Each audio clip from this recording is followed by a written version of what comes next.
हमारे साथ हैं सीपीआईएमएल के जनरल सेक्रेटरी दीपंकर भट्टाचार्य जी। वो कोलकाता में हैं और सबसे पहले मैं उनसे जो सवाल पूछने जा रहा हूं उनसे किसान के आंदोलन के बारे में पूछूंगा, बंगाल की राजनीति के बारे में भी पूछूंगा। लेकिन जो सबसे पहला जो आज की जो हमारे जानकारी में सबसे बड़ी खबर है वो ये है कि एक इंडिपेंडेंट मीडिया ऑर्गेनाइजेशन है न्यूज़ क्लिक, जिसमें किसान से जुड़ी बहुत सारी खबरें दिखाई जा रही थी। जैसा कि सभी लोगों को मालूम है, अब मेन स्ट्रीम मीडिया में किसानों को न सिर्फ उनके खबरें कब आई बल्कि उनको आतंकवादी तक कहा गया। वहां पे इंडिपेंडेंट मीडिया बहुत अच्छे से किसान आंदोलन को दिखा रहा था और उसमें न्यूज़ क्लिक एक ऐसा ऑर्गेनाइजेशन है जिसने बहुत सारे इंडिपेंडेंट जर्नलिस्ट को अपने यहाँ पे काम करने का मौका दिया और वो लोग इंडिपेंडेंटली वहां पे काम करते हैं और अच्छा काम कर रहे थे। लेकिन आज वहां पे ईडी की रेड हुई है, तो इसको दीपंकर जी कैसे देखते हैं, उनसे मैं सबसे पहले ये जानने की कोशिश करूंगा। क्योंकि हाल में किसान आंदोलन को ही कवर करते हुए मनदीप पुनिया की अरेस्टिंग हुई थी, जो एक फ्रीलांस जर्नलिस्ट हैं, और उसके अलावा भी कई सारे लोगों को, सीनियर जर्नलिस्ट जो रहे हैं मेन स्ट्रीम मीडिया में भी वो काम कर रहे थे, उनको सिर्फ किसान आंदोलन से जुड़ी चीजों पर ट्वीट करने को लेकर भी उन पे एफआईआर हुई है। इसलिए ये आज के वक्त में वर्ल्ड की सबसे बड़ी डेमोक्रेसी में एक बड़ा सवाल है कि प्रेस की जो आजादी है वो दिन ब दिन कम होती जा रही है। उसे दीपंकर जी कैसे देखते हैं? बिल्कुल आपने सही कहा कि इस समय जो किसान आंदोलन के साथ साथ किसानों पर जो हमले हो रहे हैं, हमने देखा कि किसान आंदोलन को कवर करने वाला जो मीडिया है उस पर भी उसी अनुपात में उसी के साथ हमले तेज हो गए हैं और उसके ढेरों उदाहरण है। छोटे छोटे न्यूज चैनल से लेकर के स्थानीय पत्रकारों से लेकर के यहाँ तक कि राजदीप सरदेसाई जैसे बड़े पत्रकार भी, सब पर कार्रवाई हो गई है। और कॉरपोरेट के खिलाफ लिखने की जो भी हिम्मत जिन पत्रकारों के पास है उन पर परंजय घोष ठाकुरता जैसे जिन्होंने अदानी अंबानी के बारे में लिखा, खुलासा किया, गैस वर्क्स के बारे में लिखा, तो हमने देखा कि उनके ऊपर भी आपके डिफेमेशन का सूट चल रहा है। तो इसलिए ये जो आज का अटैक हुआ है लगता है कि बहुत एक सोची समझी रणनीति के तहत है। और कल जो मोदी जी का भाषण था, अब उसी का इम्प्लीमेंटेशन के रूप में इसको देख सकते हैं। जैसे उन्होंने कहा कि वह आंदोलन जीवी और परजीवी, ये दो शब्द उन्होंने इस्तेमाल किया। तो भारत में हम लोग तो गुलाम थे अंग्रेजों के, तो इतना बड़ा स्वतंत्रता का आंदोलन ही था जिस आंदोलन से ये देश बना, आंदोलन से लोगों को आजादी मिली। और हमारे इस देश में आकर के इस देश में कोई चुनी हुई सरकार वो पार्लियामेंट से आंदोलनों के खिलाफ इस तरह से बयान दे, तो इससे तो बिल्कुल स्पष्ट है कि ये पूरे डेमोक्रेसी के गला घोटने पर आमादा है। और ये जो डेमोक्रेसी की हत्या हो रही है एक तरीके से बहुत व्यवस्थित योजनाबद्ध तरीके से, उसी का एक हिस्सा है। उसी का हिस्सा है जो किसान आंदोलन को बदनाम करना, किसान नेताओं पर एफआईआर करना। उसी का हिस्सा है भीमा कोरेगांव के सवाल को पलट करके वहां पूरे देश के तमाम चर्चित मानवाधिकार आंदोलन के लिए लिखने वाले, वकालत करने वाले लोग, उनको जेल में डाल देना। उसी का हिस्सा है एंटी-सीएए मूवमेंट को बदनाम करके उसी को दिल्ली दंगे की साजिश बता करके लोगों को जेल में डाल देना। और अब पत्रकारों पर ही हमला। इसलिए तो पूरे देश में लोकतंत्र हमले में है, खतरे में है। और हमें लगता है कि लेकिन एक बात ये जरूर है कि लोग इसको समझ रहे हैं। हमने देखा कि किसान आंदोलन में ये बहुत दिलचस्प बात थी कि पंजाब के किसानों ने और अब पूरे देश के किसानों ने, उन्होंने किसान आंदोलन में मांग तो मुख्य मांग उनकी ये जरूर है कि ये तीनों जो कानून है किसान विरोधी वो वापस हो, या जो बिजली बिल प्रस्तावित 2020 वाला वो खत्म हो। लेकिन इसी के साथ साथ उन्होंने अदानी अंबानी को भी निशाना बनाया, गोदी मीडिया को भी निशाना बनाया। तो कहीं ना कहीं इस देश में जो देश की एस्टेब्लिश्ड मीडिया है, सरकार एक तरीके से समर्थक मीडिया भी बन गया है। और उस मीडिया में भी एक संघर्ष शुरू हुआ है कि भाई मीडिया की जो भूमिका होनी चाहिए उस पर जो लोग खड़े हैं, तो उस पर मजदूर, किसान, छात्र, नौजवान भी उनका साथ देते हैं। एक तरह से हमें लगता है कि एक बड़ी हमदर्दी भी है लोगों में। और ये आंदोलन कुल मिलाकर के लोकतंत्र की रक्षा, संविधान की रक्षा का जो आंदोलन है, तो पत्रकार और इंडिपेंडेंट मीडिया भी उस संघर्ष का हिस्सा है। किसान आंदोलन, मजदूर आंदोलन, छात्र नौजवान आंदोलन, महिला आंदोलन भी उसी संघर्ष का हिस्सा है। तो आपस में मेरे ख्याल से ये लोगों में एकजुटता, एकता, इसकी जरूरत है और वो संभावना बढ़ती। अभी किसान आंदोलन के साथ में जैसा अब लग रहा है, किसान आंदोलन में राकेश टिकैत ने कहा कि वो 2 अक्टूबर तक चला सकते हैं अपना आंदोलन, और इस बीच में बंगाल में, आसाम में, दूसरे जगहों पर चुनाव है। मैं बंगाल के चुनाव का खासकर जिक्र करना चाहूंगा। आप क्या देख पाते हैं, लोग इस तरह के जो सिचुएशंस बन रहे हैं जिसमें मोदी सरकार हर तरह से मतलब अनडेमोक्रेटिक तरीके से चीजों को दबाने की कोशिश करती है, चाहे वो प्रेस का मामला हो, किसी और तरह का आंदोलन है। इससे पहले हमने सीए एनआरसी का भी देखा था। आज सीए एनआरसी के आंदोलन की वजह से देश के बहुत सारे नौजवान जो बहुत ही अपने अपने फील्ड के माहिर रहे हैं, देश का अच्छा भविष्य हो सकते थे, वो आज जेल में हैं। तो इस तरह के जो ये है, उसका बंगाल चुनाव पे किस तरह का असर पड़ेगा? बंगाल एक ऐसा जगह है जहां पे लोगों को ऐसा कहा जाता है कि बंगाल के लोग देश के लोगों से पहले सोचते हैं। बिल्कुल ऐसा ही था।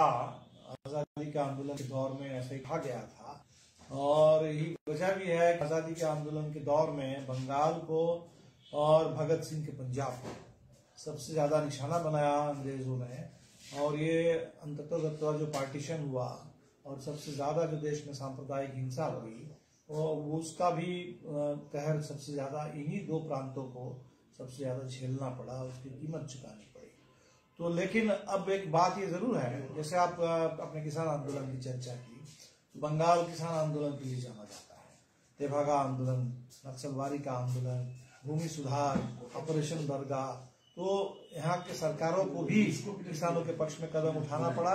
और इस बंगाल में लगातार किसानों के आंदोलन, यहाँ तक कि जो सिंगूर नंदीग्राम का भी आंदोलन, वो अंततः किसानों का आंदोलन था। और उस किसान आंदोलन के पक्ष में बंगाल के सिविल सोसाइटी के लोग खड़े हुए, बहुत सारे प्रगतिशील लोग खड़े हुए, और जिसका फायदा तृणमूल कांग्रेस को मिला और सरकार बनी। तो कुल मिलाकर के किसान के मुद्दों को लेकर के बंगाल लगातार आंदोलित होता रहा है। और अभी भी मेरे ख्याल से ये बात बंगाल के किसानों में जरूर होगी। ये जो दिल्ली में किसान ठंड में बैठे हुए हैं आंदोलन, हो सकता है कि एमएसपी का सवाल, ये मंडियों का सवाल उतना ज्यादा यहाँ इस समय हावी नहीं हो पा रहा है, लेकिन बंगाल के किसानों के अपने मुद्दे हैं। और तो ये किसान आंदोलन मेरे ख्याल से बंगाल में जरूर असर डालेगा। जो एनआरसी सीए का सवाल है, इस सवाल पर बंगाल में बहुत बड़ा आंदोलन रहा। एनआरसी के मुद्दे पर जो असम से शुरू हुआ, सबसे ज्यादा मेरे ख्याल से बंगाल के लोगों को ये समझ में आया कि अगर असम में एनआरसी लागू होने से 20 लाख लोग बाहर होते हैं, और ये लोग कह रहे हैं कि बंगाल में एनआरसी लाएंगे, कोई कहता है 50 लाख को बाहर करेंगे, कोई कहता है कि 1 करोड़ को बाहर करेंगे। तो बंगाल ने तो झेला है कितने सारे लोगों को, लाखों लोगों को जो वहां से आना पड़ा यहाँ अपना सब कुछ छोड़ करके। तो दोबारा लोग फिर इस देश में यहाँ से फिर विस्थापित होकर कहीं जाना नहीं चाहते। तो विस्थापन का दर्द मेरे ख्याल से बंगाल के आम लोगों से ज्यादा हिंदुस्तान के दूसरे प्रांत में लोग ज्यादा नहीं समझ रहे होंगे। सीए का जो कानून है, उस कानून को भी लेकर के एक बहुत बड़ा भ्रम पैदा किया गया कि आखिर बंगाल में इतने दिनों से जो पुराना पूर्वी पाकिस्तान रहा या आज के बांग्लादेश है, तो उससे जो भी लोग यहाँ आए हैं, तो मेरे ख्याल से सारे भारत के नागरिक हैं। पहली बात, इस सवाल ही तो खड़ा किया गया गलत। जो लोग भारत में हैं, जो वोट डाल रहे हैं, अगर वोट डाल रहे हैं तो नागरिक हैं। अगर उनका राशन कार्ड नहीं बना, अगर उनका कास्ट सर्टिफिकेट नहीं मिल रहा है, अगर वोटर लिस्ट में नाम नहीं है, तो उसको ठीक करना चाहिए। जो पुराना देश में कानून था नागरिकता का, अगर किसी को नागरिकता का अधिकार आज तक नहीं मिला है, तो पुराने कानून के तहत उनको अधिकार मिल जाना चाहिए। तो ये एक तरह से एक बिल्कुल झूठा प्रचार किया गया कि नागरिकता देने के लिए कानून बनाया गया। ये दरअसल नागरिकता तो लोगों के पास है, जो नागरिक है उनको आप पहले नागरिकता छीन करके उनको विस्थापित बनाना चाहेंगे, और एक बार विस्थापित बता करके फिर आपको कहेंगे कि आपको हम नागरिकता दे रहे हैं। इससे ज्यादा मजाक क्या हो सकता है एक आजाद मुल्क में लोगों के साथ। इसलिए ये नागरिकता संशोधन कानून, हम तो इस आंदोलन को एंटी सीए मूवमेंट नहीं कहते, हम तो कहते हैं कि ये इक्वल सिटीजनशिप मूवमेंट है। सिटीजनशिप एक ऐसी चीज है जिसको आप बांट नहीं सकते धर्म के आधार पर। उसमें पहले दर्जे के नागरिक और 2वें दर्जे के नागरिक और 3rd क्लास के नागरिक और वेटिंग लिस्ट वाले नागरिक, ऐसा नहीं होता। तो नागरिक हैं तो नागरिक हैं, और देश में नागरिकता से ही हमें सारे अधिकारों का वो स्रोत है, वहीं से सारे अधिकार की शुरुआत है। इसलिए सारे अधिकारों के खिलाफ बड़ी साजिश है। तो हमें लगता है कि ये सारे मुद्दे बंगाल में लोगों के जेहन में हैं। लेकिन एक दिक्कत जरूर हुई है, क्योंकि बंगाल में जो सरकार तृणमूल कांग्रेस की चल रही है 10 साल से, ये सिंगू नंदीग्राम के बाद माँ माटी मानुष का नारा दे करके दलबाजी नहीं लोकतंत्र होगा, निष्पक्षता की बात करके सत्ता यहाँ बदलाव हुई थी।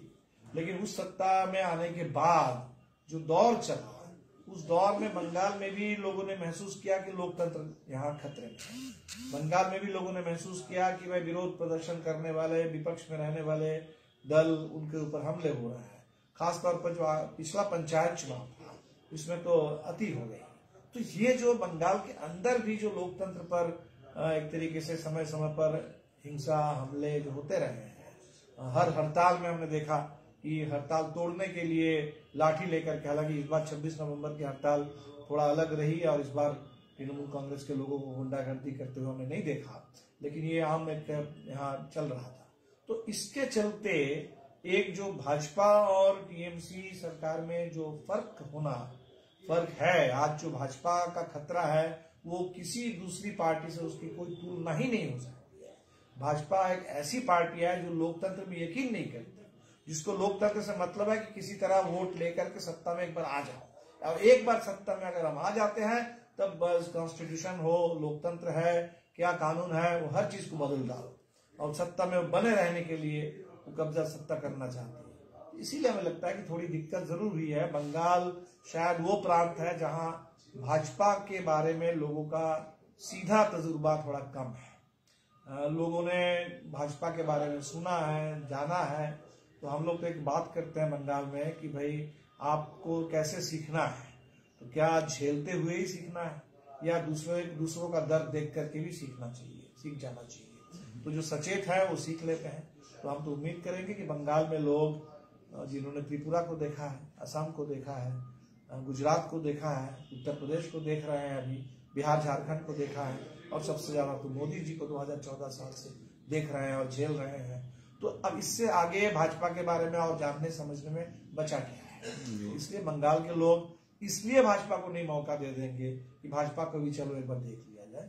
तो ये गलती नहीं होगी, ये उम्मीद करते हैं। और हमें लगता है कि चुनाव जो है, इस चुनाव में निश्चित तौर पर जो किसान आंदोलन है, जो देश के इस समय बड़े बड़े मुद्दे हैं, वो सारे मुद्दे बंगाल के लिए भी बेहद प्रासंगिक है और लोग इन मुद्दों पर वोट करेंगे। जी, बिहार चुनाव के बाद जिसमें CPI-ML को जो एक गठबंधन में आई थी, महागठबंधन में, और उसको एक शानदार सफलता मिली थी, 12 विधायक शायद आपके जीते हैं। तो उसके बाद आपने एक कॉल दिया था बंगाल चुनाव के संदर्भ में कि लेफ्ट पार्टीज को एक साथ आना चाहिए और बीजेपी को नंबर 1 एनिमी और ममता बनर्जी जिनकी यहाँ सरकार है उसे नंबर 2 पे रख के चुनाव लड़ना चाहिए।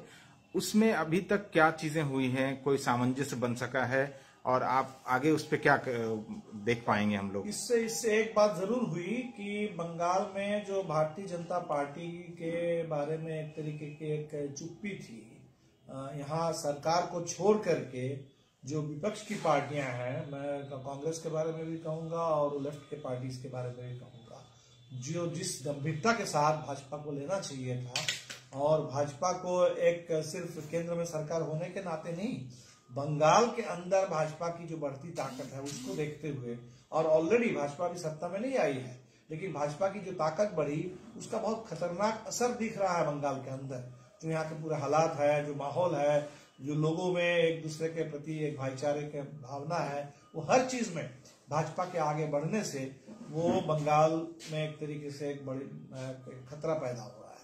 तो इसको जितना गंभीरता से लेना चाहिए था वो नहीं लिया गया, उसमें बहुत देर कर दी गई, और इसलिए शायद, लेकिन हम लोगों ने जब ये कहा तो उससे एक पूरे बंगाल में एक बहस शुरू हुई।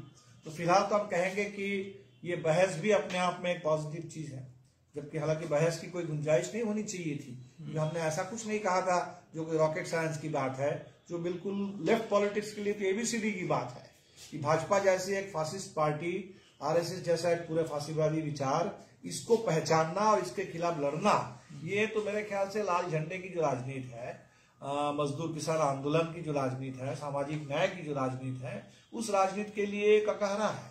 इससे लेकिन अब बंगाल में ये भी बताना पड़ा है और लोगों को याद दिलाना पड़ा है, ये अफसोस की बात है। तो फिलहाल तो हमें लगता नहीं है कि पूरे लेफ्ट के लोग हम लोग एक साथ लड़ पाएंगे, और इसीलिए हम लोगों ने अलग से कहा कि हम बस बहुत कम, खास 12 सीटों पर ही हम लोग लड़ेंगे और कुछ सीटों पर हम लेफ्ट के अन्य उम्मीदवारों को समर्थन देंगे, और शेष पूरे बंगाल में भारतीय जनता पार्टी को शिकस्त देने के लिए हमारा पूरा चुनाव प्रचार चलेगा। और वो जनता के ऊपर है, लोग तय करें। सबसे सक्षम जो उम्मीदवार दिखेंगे जिनके जरिए भाजपा को शिकस्त देना संभव है, लोग उधर वोट करेंगे। तो फिलहाल हमें लगता है कि एक पॉलिटिकल डिफरेंस अन्य लेफ्ट पार्टीज, खासतौर पे सीपीएम के साथ बंगाल को लेकर के एक रह गया है। वो हो सकता है समय के साथ ही आगे वो डिफरेंस कभी पटेगा। फिलहाल इस चुनाव में वो एकता उस तरह से नहीं बन पा रही है, लेकिन हमें लगा कि भाजपा को एक नंबर टारगेट बिल्कुल लेना चाहिए, इसमें किसी तरह के कोई भ्रम की गुंजाइश नहीं होनी चाहिए। और इसीलिए हम लोगों ने ये तय किया कि ये लेफ्ट और कांग्रेस का जो चुनावी एडजस्टमेंट है, हम उसका हिस्सा नहीं बनेंगे, हम अलग से लड़ेंगे। और जरूर हम ये चाहते हैं कि पश्चिम बंगाल में वामपंथ को फिर से मजबूत होना होगा, क्योंकि वामपंथ की कमजोरी ही है जो आज भारतीय जनता पार्टी जैसे खतरनाक संगठन को और उस खतरनाक उनके इरादों को, उनके विचारों को बंगाल में पनपने का मौका दे दिया है। अगर यहाँ लेफ्ट के लोग मुस्तैद रहें, मजबूत रहें, तो भाजपा को यहाँ निश्चित तौर पर आगे बढ़ने का मौका नहीं मिलेगा। और इसलिए बहुत जरूरी है बंगाल को संभालने के लिए लेफ्ट का आगे बढ़ना, मजबूत होना, और हम इसके लिए बिल्कुल तैयार हैं। और हर तरह के जो लेफ्ट के संगठन है, आंदोलन है, हम उसको आगे बढ़ाने के लिए कोशिश करें। Thank you so much. Thank you for talking to E Newsroom. Thank you so much.